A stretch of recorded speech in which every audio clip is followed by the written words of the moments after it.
क्या आप जानते हैं कि कोरोना जैसी महामारी से निपटने में वो देश अच्छा काम कर रहे हैं जहां किसी महिला नेता की सरकार है। न्यूजीलैंड से लेकर जर्मनी, ताइवान से लेकर नॉर्वे ऐसे देश हैं जहां महिलाएं लीड कर रही हैं और इन देशों में कोविड-19 से मरने वालों की संख्या भी कम है। मीडिया में इन देशों के उठाए कदमों की सराहना भी हो रही है। फोर्ब्स मैगजीन में इन नेताओं की तारीफ भी की गई। आखिर ऐसा क्या किया इन महिला नेताओं ने कि कोरोना वायरस महामारी से इनके देश बाकी देशों की तुलना में बेहतर तरीके से लड़ रहे हैं। सबसे पहले तो इन देशों ने बहुत जल्दी कोरोना वायरस पर रिस्पॉन्ड किया। जैसे आइसलैंड की प्रधानमंत्री कैथरीन ने बड़े पैमाने पर टेस्टिंग शुरू करवाई। वहां जनवरी के अंत में ही 20 लोगों से ज्यादा के इकट्ठा होने पर पाबंदी लगा दी गई थी। तब तक तो वहां एक केस भी सामने नहीं आया था। आइसलैंड की जनसंख्या 3,60,000 के आसपास है और 20 अप्रैल तक वहां कोविड-19 से 9 लोगों की मौत हुई है। ताइवान, जो आधिकारिक तौर पर तो चीन का हिस्सा है, लेकिन वहां की राष्ट्रपति टाई इंग वैन ने कोरोना को लेकर जल्द से जल्द कदम उठाए। ताइवान ने पीपीई यानी पर्सनल प्रोटेक्टिव इक्विपमेंट का प्रोडक्शन बढ़ाया। न्यूजीलैंड की प्रधानमंत्री जसिंदा आर्डर्न ने तब लॉकडाउन घोषित कर दिया था जब देश में 6 मौतें हुई थी। 20 अप्रैल तक वहां 12 मौतें हुई हैं। लेकिन सिर्फ विमेन लीडर्स ही इन देशों में कॉमन बात नहीं है। एक और कॉमन बात यह है कि देश डेवलप्ड देश हैं जहां सोशल डेवलपमेंट अच्छा है, वेलफेयर स्कीम्स ठीक से लागू होती हैं, उनका हेल्थ केयर सिस्टम किसी इमरजेंसी सिचुएशन से निपटने के लिए काफी है।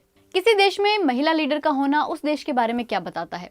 यूएन फाउंडेशन की senior fellow doctor Geeta Rao Gupta कहती हैं कि ऐसा नहीं है कि महिला नेता का लीडरशिप स्टाइल किसी पुरुष नेता से अलग होता है, लेकिन अगर कोई महिला लीडरशिप की पोजीशन में होती है तो डिसीजन मेकिंग में डाइवर्सिटी तो आती है और बेहतर फैसले होते हैं, क्योंकि महिला और पुरुष दोनों के व्यूज इसमें शामिल होते हैं।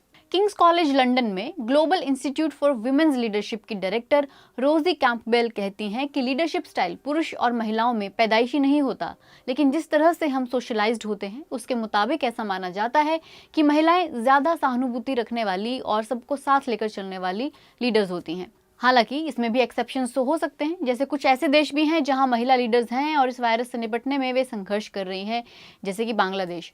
प्रधानमंत्री शेख हसीना ने बड़ी जनसंख्या वाले देश में महामारी को फैलने से काफी हद तक रोका है, लेकिन वहां चिंता जताई जा रही है कि टेस्टिंग काफी लिमिटेड है और वहां के हेल्थ वर्कर्स भी पीपीई की कमी को लेकर शिकायत कर रहे हैं। रोजी कैंपबेल कहती हैं कि पॉपुलिस्ट लीडर्स कई बार अपने समर्थन को बनाए रखने के लिए साधारण से संदेश देते हैं, जैसे अमेरिका, ब्राजील, इसराइल, हंगरी देशों में किसी कमी को ढकने के लिए बाहरी कारणों को ब्लेम करने की कोशिश की। कोरोना को लेकर कई पुरुष लीडर्स ने अपनी पीठ खुद थपथपाने और साइंस को भी खारिज करने वाले काम किए, जैसे अमेरिका के राष्ट्रपति ट्रंप और ब्राजील के राष्ट्रपति बोल्सोनारो। कोविड-19 महामारी से निपटने के लिए नेताओं को मुश्किल फैसले लेने पड़े, जिसमें शुरुआती दौर में अर्थव्यवस्था को बंद करना भी शामिल है। लेकिन इन फैसलों को राजनीतिक कीमत भी चुकानी पड़ सकती है और लोकप्रिय फैसले लेने वाले लीडर्स ऐसा नहीं चाहते।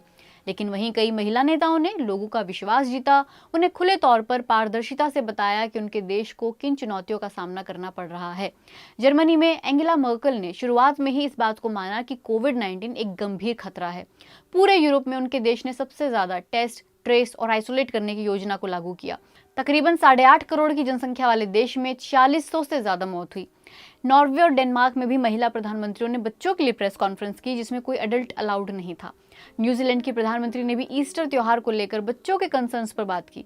इन महिला लीडर्स के इन कदमों से एक संदेश ये भी जाता है कि वे समझ रही हैं कि कैसे राजनीति बच्चों को भी प्रभावित करती है। पूरी दुनिया में 70% हेल्थ वर्कर महिलाएं हैं, लेकिन 2018 में 153 इलेक्टेड हेड्स में से 10 ही महिलाएं थीं।